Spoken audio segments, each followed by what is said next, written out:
So coming into the hall and finishing one's early morning duties, moving around, sweeping things, cleaning things, tidying up, drinking something, eating something, so on.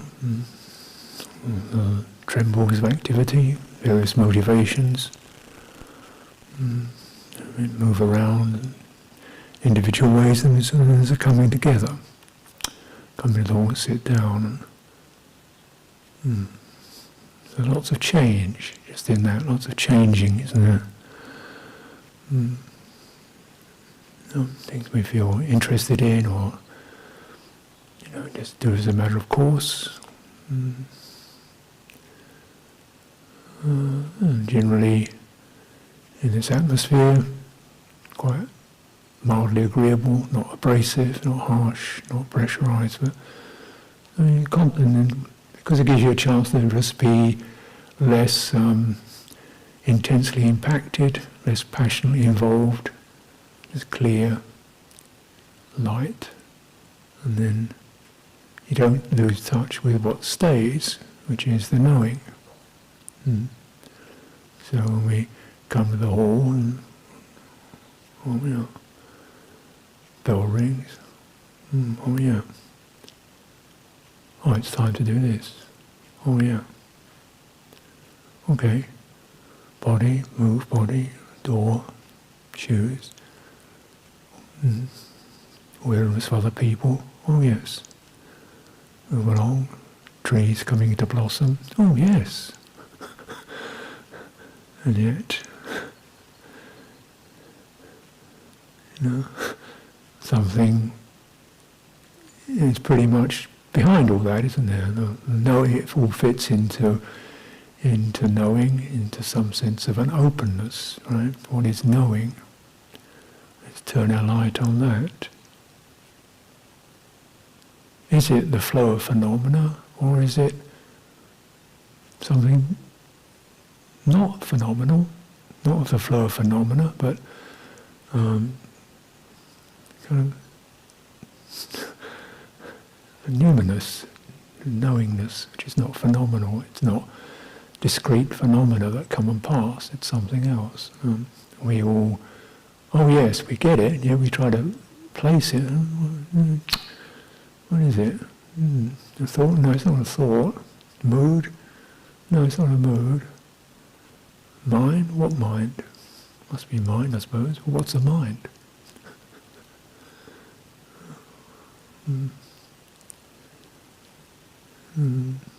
So, this kind of intriguing facet, particularly as we grow slightly less impassioned with events and phenomena, no longer such a crucial thing or a thing we can expect to last or be satisfying or, somewhat disagreeable. We recognise we can bear with it, and that is, unfortunately, maybe the way it is. Something, pain, sickness, psychological challenges, disagreeable. And yet the knowing really helps one to get less impassioned, less compacted, less impacted, less struggling, less besieged, less drowned in the pleasant and the unpleasant. And also to be discernment arise. And discernment isn't quite the same as knowing, it's to be able to differentiate. So knowing is just that basic openness, isn't it? Of course, these words themselves are purely noises. But if we ask, how do you know something, it generally means you give it attention, and then some words appear, some little bit of movement occurs. I call that's my mind. It comes up with some thoughts appear. And they kind of try to put a label on it as best they can, and they don't quite sum it up, because there's all kinds of different ways you can name phenomena.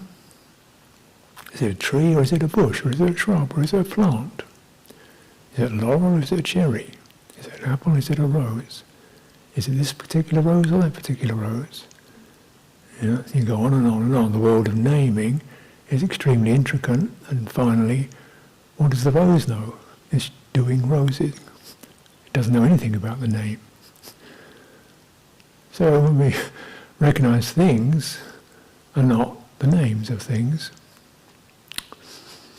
and we apply that to people and ourselves, and we recognize that the naming process in terms of thoughts is kind of inaccurate. Called the Vajji Sankara. It's an activation. It only estimates how things strike me at this particular time, vary, and that can shift, can't it?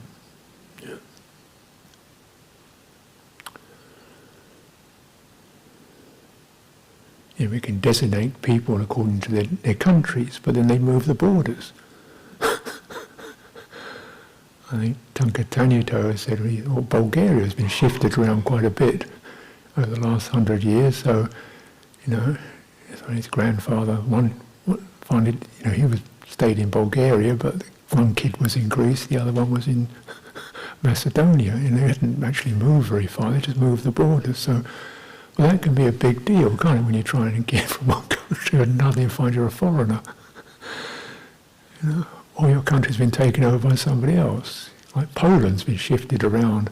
It disappeared for a while, completely. They carved it up, it didn't exist. And came back in, they kind of shoved it further west. A bit of Germany got lopped off, and that shifted and changed. And, suddenly you're Polish, okay. So, and then there can be big things, can't they? Because you get the governments, the cultures, the ideologies, you have to adopt those. Language. And these kind of polyglot nations like the United States, what's that? United? Barely. United Kingdom. What's that? Irish tend to get left out. Welsh are in conflict. The Scots don't want to be part of it. The Northerners dislike the Southerners. The Southerners like the Northerners. The Westerners feel left out. The town people don't trust the country people. This is the United Kingdom. Everybody hates the government. So this naming stuff is quite intense, isn't it? The world, as the Buddha said, the world is captured, held, ensnared by name. Over this, our passions, our designations, our affirmations, our acquisitions start to coalesce. I am one of these, I have one of that. She is one of those. We start to formulate and intensify grasping. It takes place, and then this is the source of conflict. So we have to say, well, you want to know something, you can throw some words around it, but don't get stuck in it. Okay, what are you left with? And the Vajji Sankara, we understand that to be what it is. You get the perceptions and feelings. The Citta Sankara, bound up with that. It strikes me as pleasant. It strikes me as jarring. It looks kind of interesting. That looks absurd to me. This way of knowing what, and that hits again an emotional trigger, perhaps more deeply embedded than the thinking process, or a perceptual process. It's a springboard, isn't it? Something lands on that place of contact, feeling arises, and it kicks, it pushes. Perception arises, it floods, and then springboard. Action, Sankara. You get an emotional response. That's outrageous. Oh, that's beautiful. Yeah. Suddenly the thing is designated. That's sankhara, citta sankhara. And then based upon that, I want one of those. Oh, let's get rid of that. Yeah. This is the way it operates, isn't it? Yeah. So you get this kind of process going on. And again, this is a source of problems. Just because you don't like something doesn't mean you can kill it. Just because you don't like slugs and spiders doesn't mean you have to stamp on them.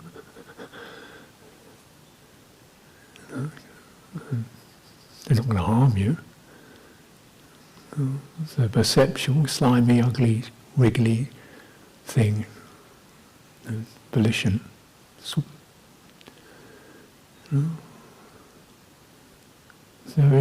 with some understanding, we say just, okay, you start to soften around that trigger. And as you soften around that trigger, the knowingness becomes more apparent. Because all this trigger and activity of sankharas and vajjisankhara and citta sankhara, it kind of clouds, it stirs the pond, and we don't see the clear reflection.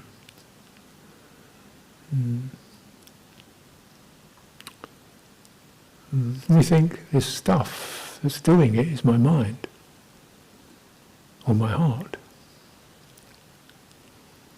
It's me.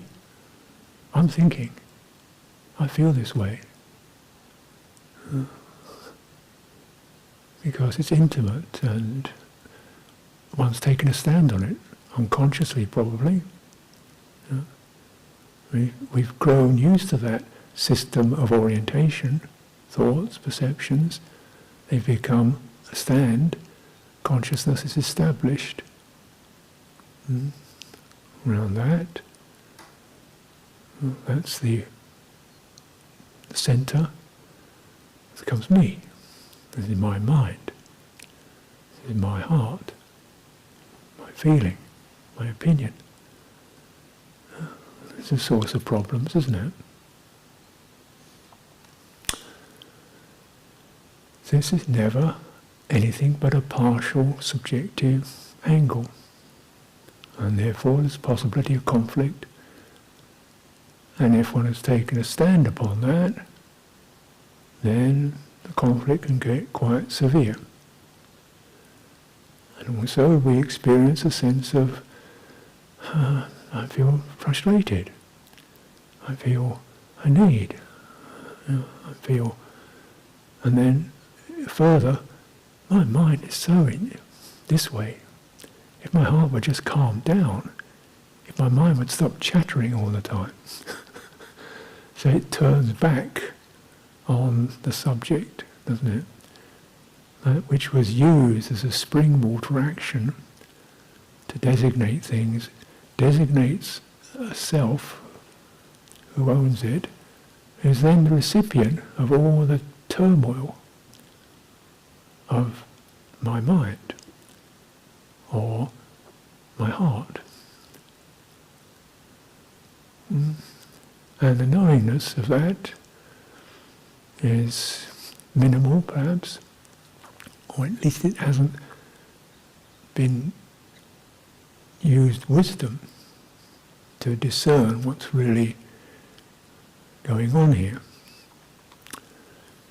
This thing is so quick and so fast and so much a standpoint that it's not easy.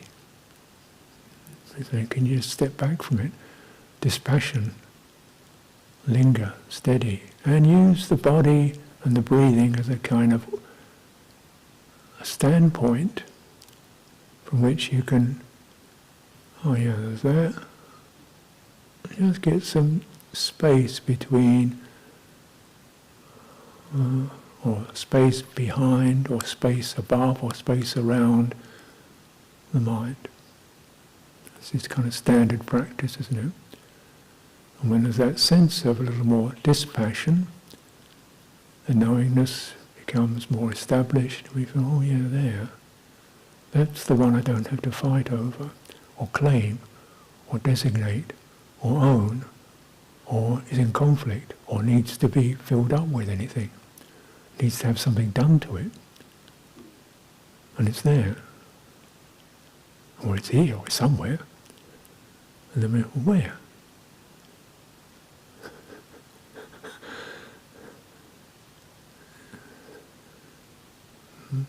And can't say.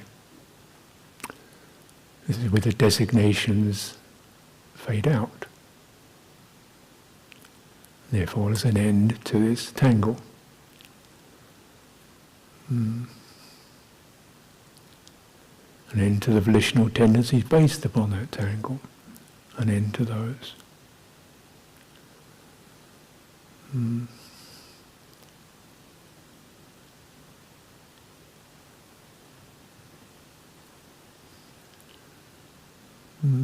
Since this is something that's so universal, it's a kind of fundamental quality. If you even want to do a simple mathematical problem, you've got to look at the page, the word, and go, all right, so it's that kind of moment, isn't there, where there's a taking it in, and then the activity. Of course, even though it's natural, it's often skipped over because the important thing is the activity to get into it as quickly as possible. There's passion, intellectual passion, emotional passion. If I can get this done, I'd be well praised or well esteemed, or I'd be satisfied. There's emotional passion, intellectual passion. But there's a dispassion.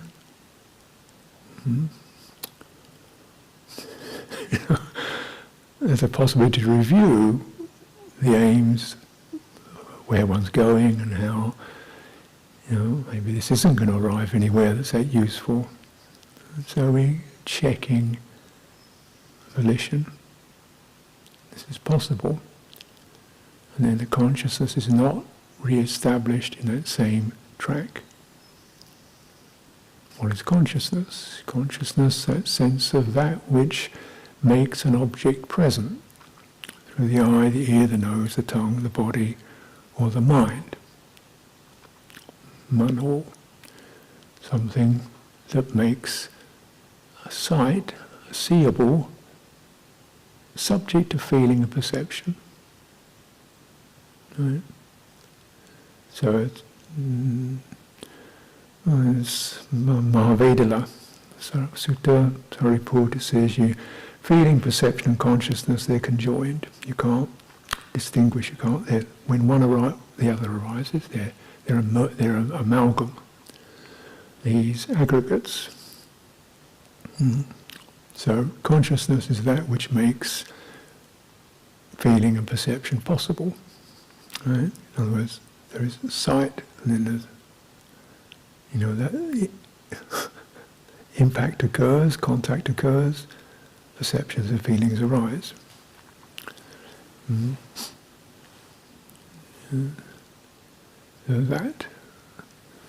it's all sort of mixed up. But what isn't said is that sankhara is conjoined. So sankhara is not conjoined. The volition is not inevitable, but volition acts as the springboard for the next consciousness, the next step for the conscious process to jump onto. So sankhara, avijja paccaya sankhara, sankhara paccaya vijnana, vijnana paccaya namarupa, that sequence. So the volition pushes, jumps, and then we keep either on the same track, we keep looking at something, or we change, or sankhara says, no, go this way, think something, or touch something, but sankhara pushes that consciousness into various modes, and also various locations, sight location, sound location, touch location, thought location, and also into certain velocities or modalities, passionate, urgent, calming, steadying, whatever, So sankhara pushes and flavors and directs. And so then this is something that's not necessarily conjoined, but it operates in tandem. And so, and then one can discern that. Recognize when the sankhara calms down or ceases, stills for even momentarily, the knowingness comes to the fore. Then we have that pause moment, and then, and then the next jump. Mm-hmm.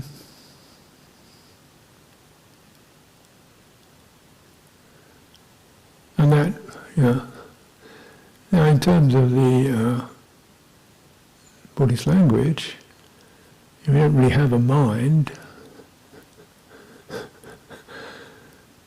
because if you try to, is thinking the mind, well we have a whole variety of functions and faculties that we call the mind: attention, thinking, pondering, cogitation,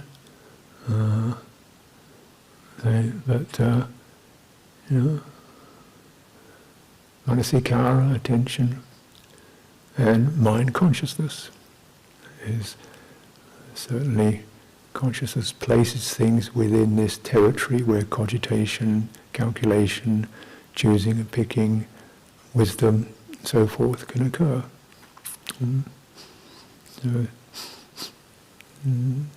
So, because then you come to these mysterious statements like, when the mind ceases, this is something you should know about.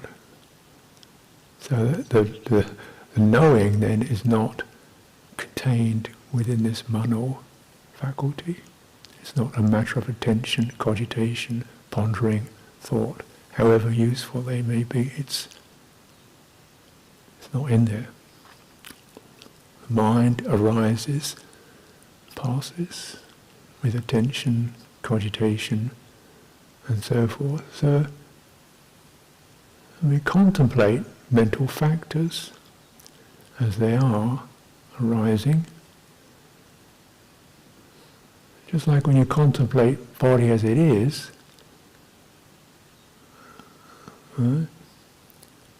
as energies, as solidities, as warmth, as fluidities, as painful feeling, as agreeable feeling, as movement. Within the body you can't find a body, you find embodied experiences. So the sense of I am a body can't be established, because which one are you?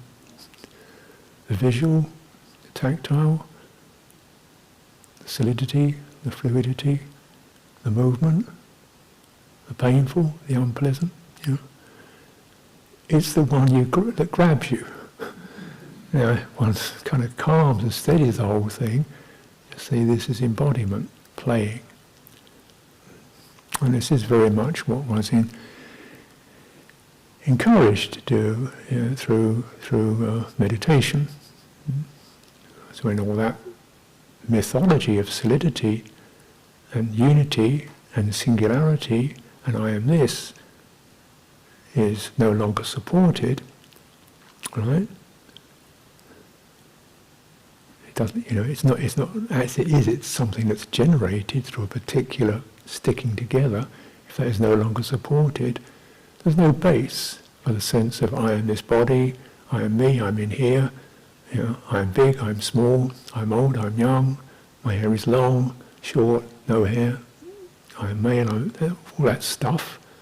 There's no support for it. That's a weight off the mind, isn't it? That's a tangle, that's an agitation. Disappears. Can't say my earth element is better than your earth element. Because it's not really, you can't get mind onto it. You know? That's a separate action, isn't it? The body doesn't do that. It's a designation that does that. You know? And it's a very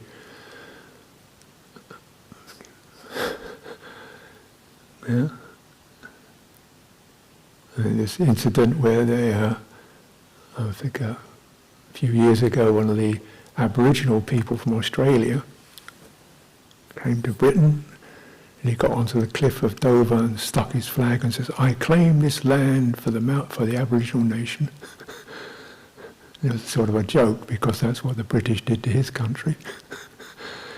Stick a flag on a piece of earth and say, "This is mine. I designate it." But if you don't stick the flag on it,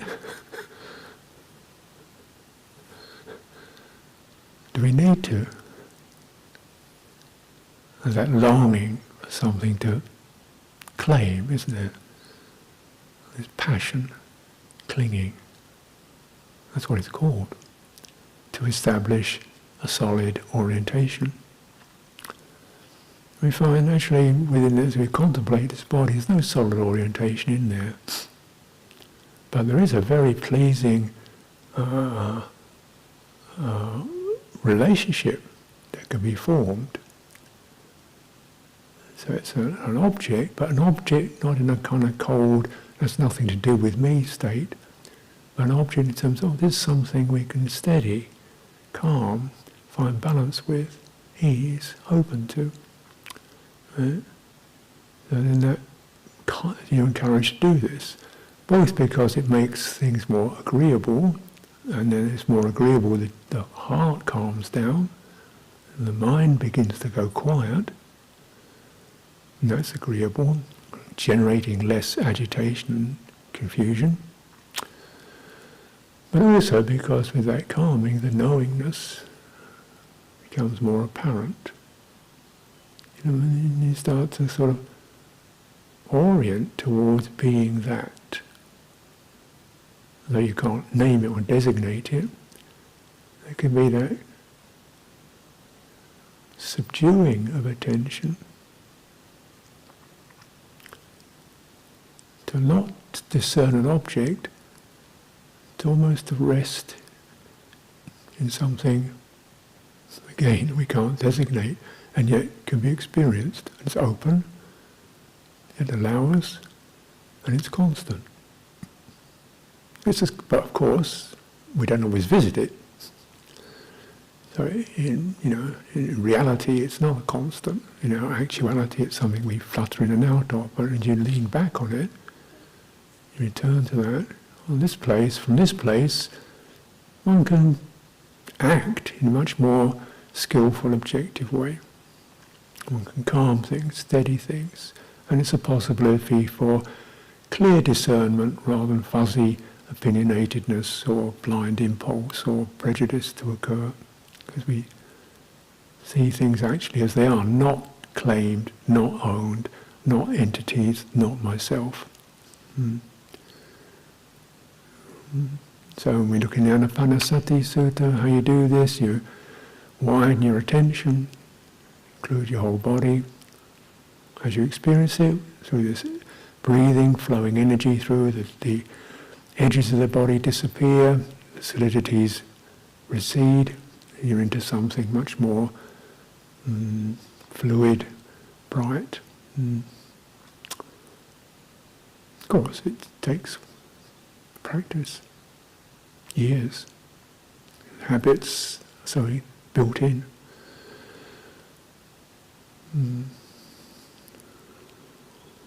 There's the value of doing this. This is called entering samadhi. And that's what happens if you follow through the stream. You follow through. That's what happens. It's not because you set out, I'm going to grab some samadhi, but if you do these practices, that's the kind of territory you enter into. The thinking mind quietens down. And the Chitta Sankhara, it's to do with will, intention, volition, impulse, inclination, shifting around. Oh, this is nice. Stay with this. Begins to settle down, calm down. It calms down, we're able to review what happened to the mind, thinking, attention, cogitation, pondering. What mind? And yet, there's awareness, there's perceptions remain, there's feeling remains. But quietening it, steadying it, so the knowing becomes more to the fore. And as you just follow that track, though, it's certainly, I would say, majority of people find it difficult to persist along that track, for various reasons. It can lead to a very still and steady being, which is not an entity. It's a dimension of perception and feeling is stabilized. And the feeling, which is quite volatile for most of us, settles down into even, steady state, and then perception becomes quite open space. But this is a track that majority of practitioners probably, don't necessarily, their path doesn't go that far. But, again, it's something not to get kind of stirred up about, because that doesn't help at all. But just keep working on understanding the sankhara, knowing it, always ability to return to the knowing, because the knowing takes you out of the track. And then you can adjust the track, or you can just pause in the track. Don't go down habitual tracks. And the passion, you see it as something that pushes you, rushes you, blurs you, obscures your judgment, dispassion. Then the mind does not get there's no establishment. When feeling and perception subside, consciousness is no longer so activated. Still is activated on a subtler level. And there's knowing.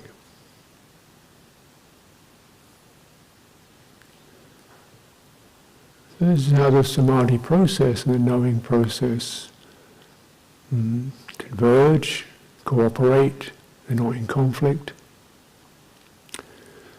As it said, we look at the flow of the teaching, samadhi.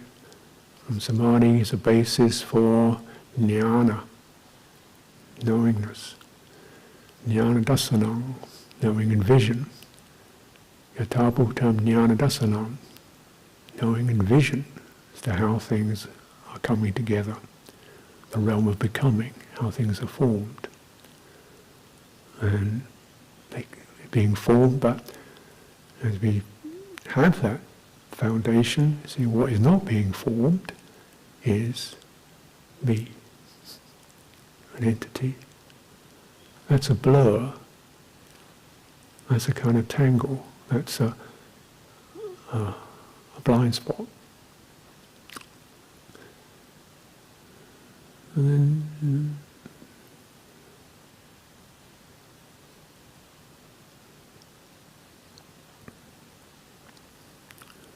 this openness is knowing jnana.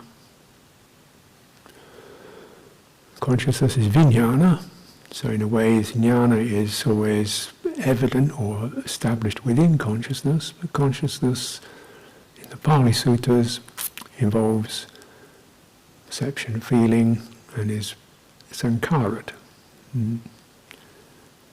But in the core of it, we have this knowing potential or quality.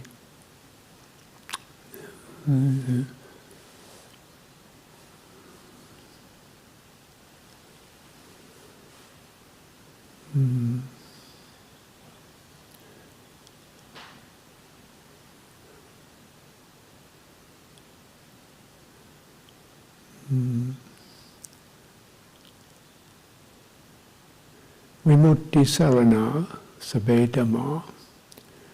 All dhammas have liberation as their core.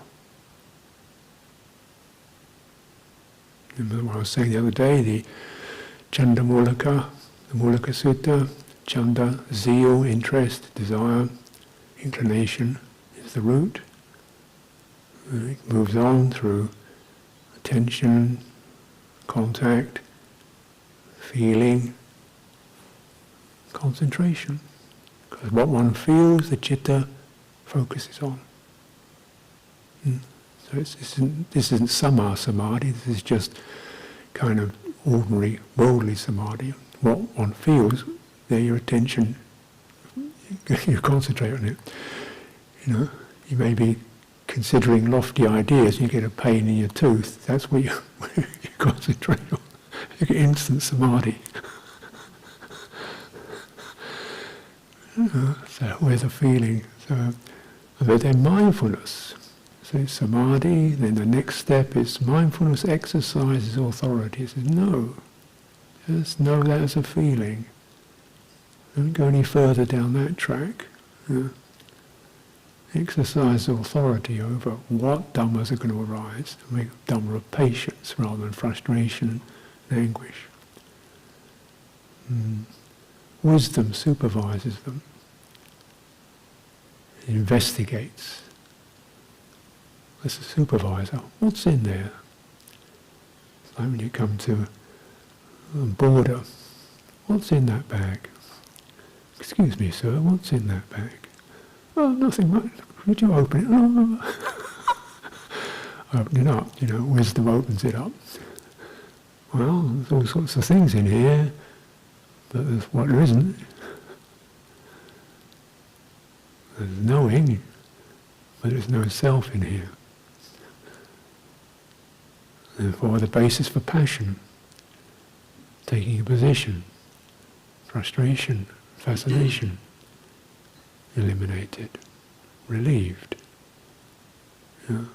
Therefore, there's no basis. The springboard doesn't get another thing jumping onto it. So right in the heart of these dhammas, if they're penetrated, this kind of openness is within there too. Because that's the nature of them. Otherwise they would be constant, solid.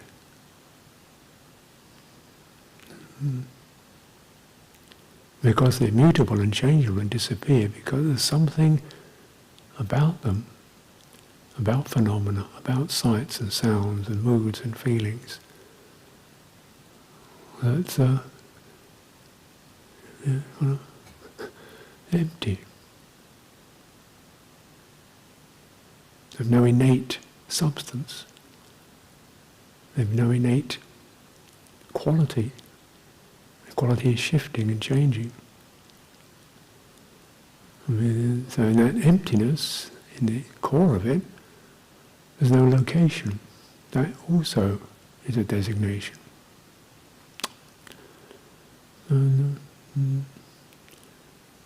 Vimutti sarana sabbe dhamma amatta mogat amatta gata.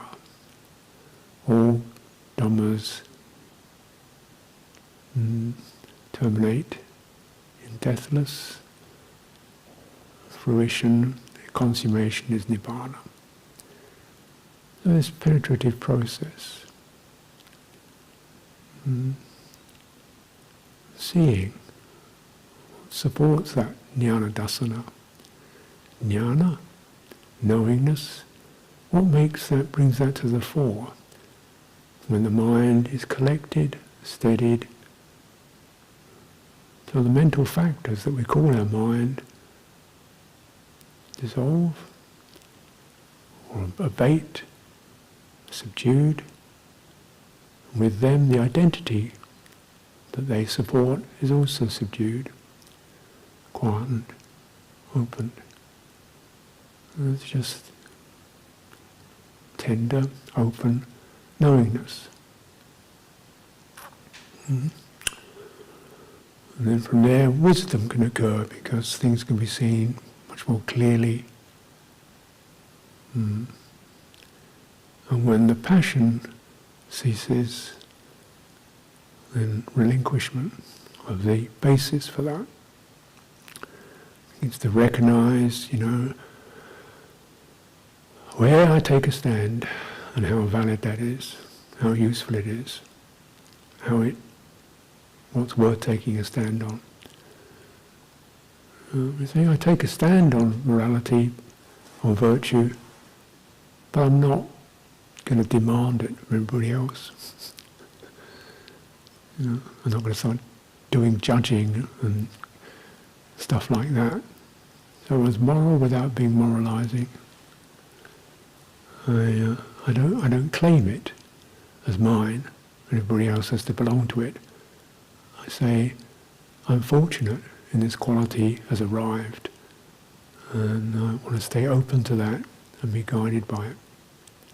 To that extent, there is a self, or a responsible individuation, responsible subjective response, but not the claiming of an identity. I'm such a great person. It's just, no, the virtue has arrived. I'm open to that. The kindness has arrived. The ill will, the bitterness has dissolved. I'm open to this. So in this way, the subjective sense has its values, its purposes, in terms of the realms of action and response. There's a time in which it is no longer running. So as we, fare on, meeting what arises, begin to discern what is called these aggregates, and the Buddha mentioned them. Form. What is a form? It's a weaving together of stuff. There's no such thing as a final form. There's a temporary binding together of elemental properties. What is feeling? Pleasant, unpleasant, mental, based upon sensuality, based upon energies, based upon virtues. So all these are, like that, aren't they? And we see with the clinging to them, there are problems arise. With the correct openness to them, there's a steering, a calming, a brightening that's possible, and a release from suffering.